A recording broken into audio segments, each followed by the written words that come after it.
तो हेलो दोस्तों, एक बार फिर से स्वागत है आप सबका मेरे YouTube channel tech with Ritu में। तो आ गया हूँ आप सभी के लिए एक और इन्फॉर्मेटिव वीडियो लेकर। तो आज की वीडियो में हम जानेंगे कि कास्ट सर्टिफिकेट, जिसे जाति प्रमाण पत्र भी कहते हैं, उसके लिए घर बैठे ऑनलाइन आवेदन कैसे करते हैं। तो दोस्तों, सभी राज्यों के द्वारा एक आय जाति निवास बनाने के लिए एक पोर्टल बनाया गया है, जिसे ई डिस्ट्रिक्ट पोर्टल कहते हैं।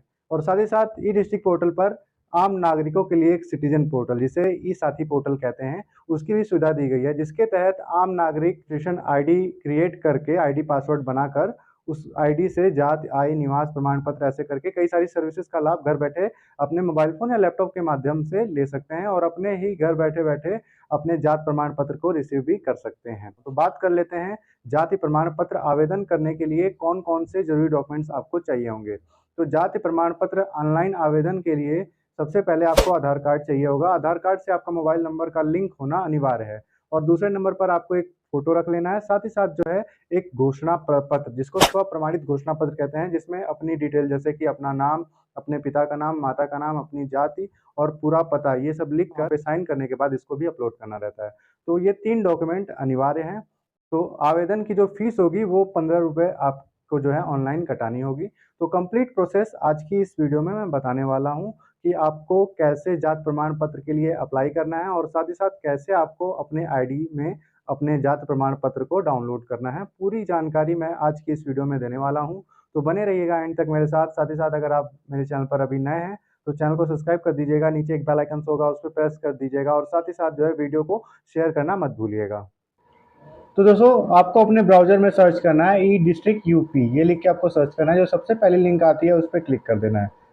वेबसाइट की जो लिंक मैं डिस्क्रिप्शन बॉक्स में भी मेंशन कर दूंगा, आप वहां से भी वेबसाइट पर डायरेक्ट आ सकते हो। ठीक है, तो वेबसाइट का इंटरफेस कुछ इस प्रकार से शो हो जाएगा, जैसे कि आप देख पा रहे हैं।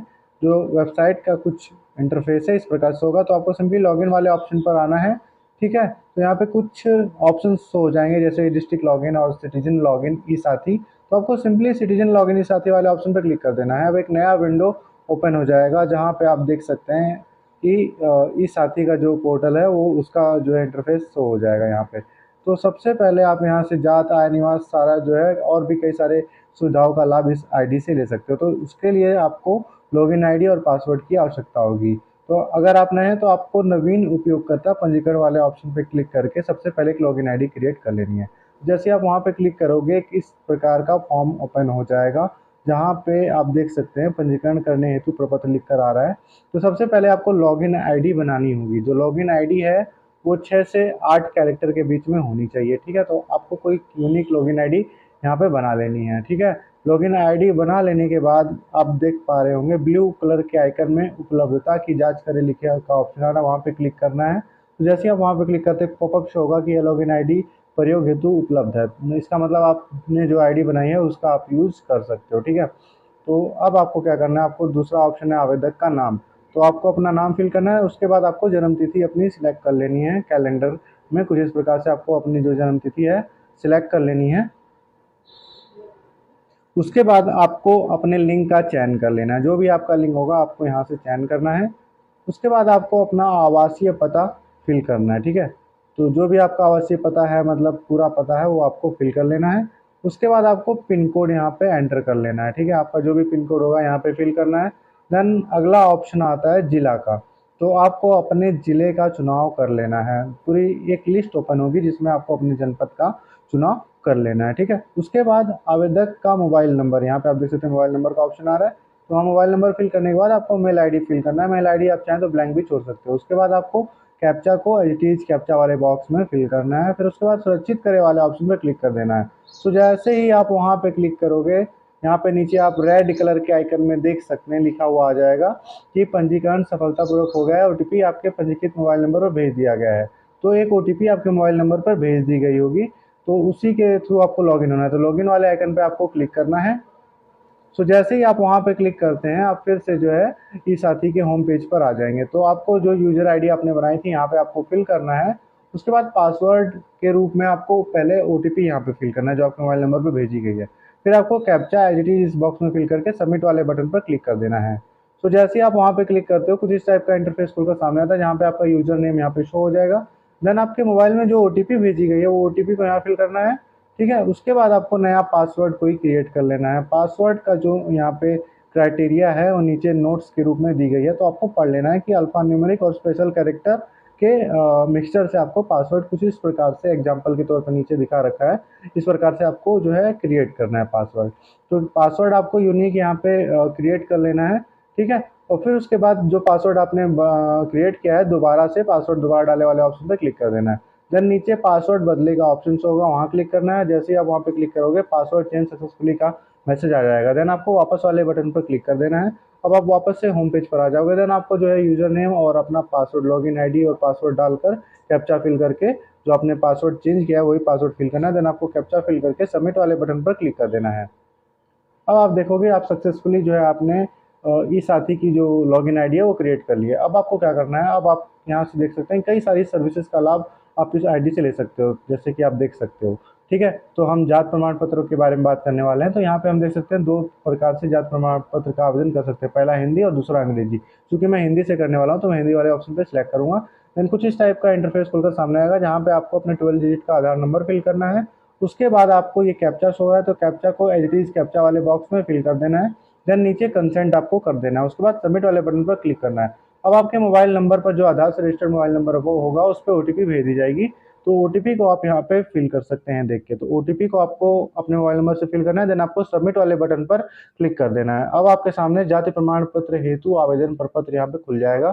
तो आपको सबसे पहले सिलेक्ट करना है ग्रामीण क्षेत्र से है कि आप नगरीय क्षेत्र से हैं। तो आप जो भी होगा आपको अपने को सिलेक्ट करना है। देन यहाँ प्रार्थी का नाम हिंदी में शो हो जाएगा, उसके बाद प्रार्थी का नाम इंग्लिश में शो हो जाएगा। उसके बाद प्रार्थी को अपने पिता पति या संरक्षक का नाम यहाँ पे सिलेक्ट करके फिल कर देना है इस वाले बॉक्स में। उसके बाद माता का नाम आपको यहाँ पे हिंदी में फिल करना है। आपको ये चीज़ ध्यान रखनी है कि सारी चीज़ आपको गूगल इनपुट टूल की मदद से हिंदी में फिल करनी है। उसके बाद वर्तमान पता वाले ऑप्शन में आते हैं, तो यहाँ पे मकान नंबर का ऑप्शन आता है। मकान नंबर आप चाहें तो छोड़ सकते हैं।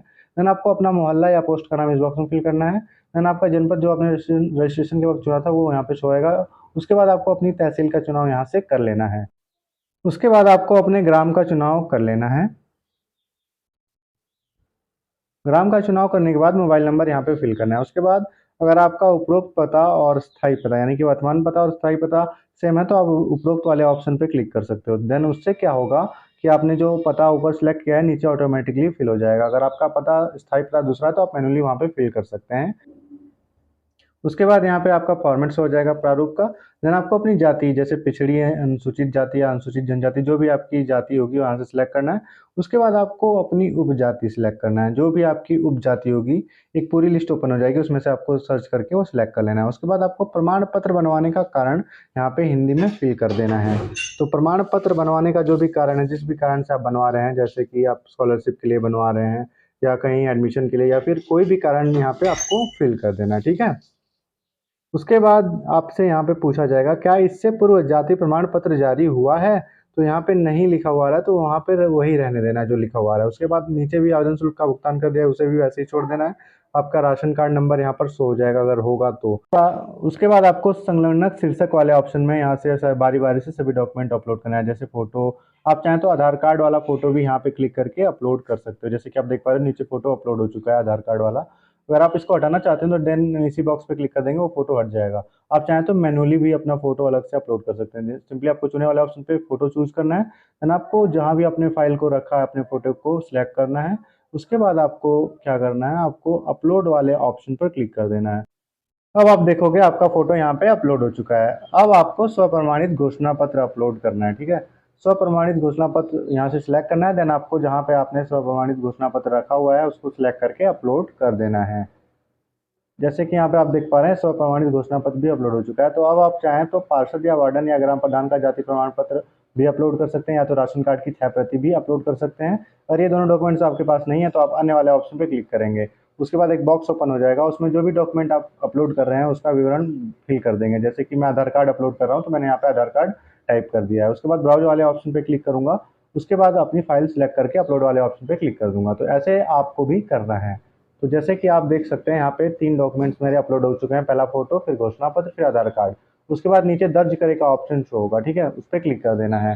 तो जैसे ही आप क्लिक करते हो तो यहाँ पे आप देख सकते हो आपका आवेदन संख्या, आवेदन तिथि और संपूर्ण विवरण यहाँ पे शो हो जाएगा। आप चाहें तो अपने फोटो और सब यहाँ पे क्लिक करके आपने क्या क्या अपलोड किया देख सकते हैं। आपको इसका प्रिंट आउट निकाल कर रख लेना है। देन आपको सेवा शुल्क भुगतान के लिए यहाँ क्लिक करने वाले ऑप्शन पे क्लिक करना है। देन आपको सबमिट वाले बटन पर क्लिक करना है। देन आपको प्रोसीड विथ पेमेंट वाले बटन पर क्लिक कर देना है।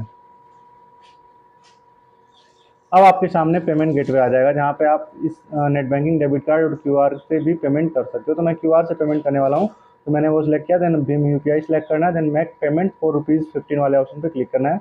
यहाँ से आपको ₹15 की फीस कटवानी है ऑनलाइन। तो चलिए मैं पेमेंट कटवा लेता हूँ स्कैन करके बारकोड को। तो दोस्तों पेमेंट कट चुका है। अब इस प्रकार का कुछ एरर लिख कर आ गया है। तो अब आपको क्या करना है, आपको click here to close window वाले ऑप्शन पे क्लिक करना है। देन आपको प्रीवियस विंडो पर आ जाना है। ठीक है, आपको प्रीवियस विंडो पर आने के बाद यहाँ पे लेफ्ट हैंड साइड आप देख सकते हैं कई सारे ऑप्शंस देखने को मिल जाएंगे। देन आपको आवेदन की सूची वाले ऑप्शन में आना है। ठीक है, देन कुछ इस टाइप का इंटरफेस खुलकर सामने आ जाएगा, जहाँ पे आपके आवेदन का करंट स्टेटस यहाँ पे शो हो जाएगा कि स्लिप अभी जनरेट नहीं हुई है। ठीक है, अप्लाई तो हो चुका है। तो आपको क्या करना है, आप यहाँ पे देख सकते हैं, यहाँ पे सर्विस नेम शो हो रहा है। देन आपको एप्लीकेशन नंबर यहाँ से कॉपी कर लेना है। ठीक है, उसके बाद आपको सेवा शुल्क भुगतान वाले ऑप्शन पर क्लिक करना है। अब यहाँ पे एप्लीकेशन नंबर आपको फिल कर देना है। देन आपको सबमिट वाले बटन पर क्लिक कर देना है। तो जैसे ही आप क्लिक करोगे आपका ट्रांजेक्शन डिटेल्स यहाँ पे शो हो जाएगा। तो आपको सुरक्षित करे वाले ऑप्शन पर क्लिक कर देना है।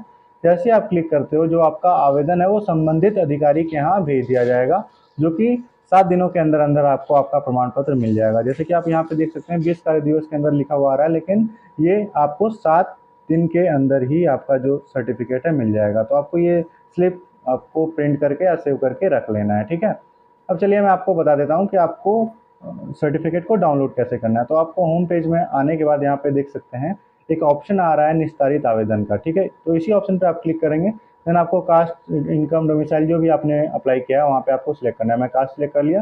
यहाँ पे आप देख सकते हैं एप्लीकेशन नंबर यहाँ पे मेरा स्वीकृत हो चुका है। ठीक है, तो एप्लीकेशन नंबर वाले ऑप्शन पे क्लिक करते ही जो हमारी सर्टिफिकेट है कुछ इस प्रकार से ओपन हो जाएगी।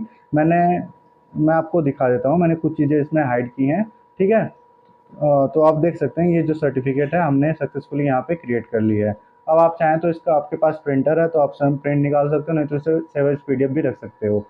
तो इस प्रकार से दोस्तों आप भी घर बैठे जाति प्रमाण पत्र के लिए ऑनलाइन आवेदन कर सकते हैं। तो मैं आपको एक चीज़ बता देता हूँ कि ये सर्टिफिकेट आपको मिला है, इस पे कोई सिग्नेचर या मोहर की आवश्यकता नहीं होती है, क्योंकि ऑलरेडी इस पे जो सक्षम अधिकारी रहते हैं उनका डिजिटल साइन बना होता है। तो ऐसी स्थिति में आपको जो है, जब आपने सेल्फ आईडी से ये सर्टिफिकेट क्रिएट किया है, तो आपको किसी भी मोहर या सिग्नेचर की आवश्यकता नहीं होती है। कई केस में ऐसा होता है कि कहीं-कहीं लोग जो है एक्सेप्ट नहीं करते हैं फॉर्म को। तो ऐसी स्थिति में आपको क्या करना है, आपको अपने नज़दीकी जनसेवा केंद्र पर चले जाना है और उनसे कह देना है कि भैया आप अपने जनसेवा केंद्र की मोहर इस पे लगा दीजिए। तो इस प्रकार से आप अपना काम चला सकते हैं। वैसे मोहर की आवश्यकता इस सर्टिफिकेट पर नहीं होती है। तो आशा करता हूँ दोस्तों वीडियो में दी गई जानकारी आपको पसंद आई होगी। अगर जानकारी अच्छी लगी होगी तो अपने फ्रेंड सर्कल में शेयर करना मत भूलिएगा। तो मिलते हैं किसी और वीडियो में, तब तक के लिए जय हिंद।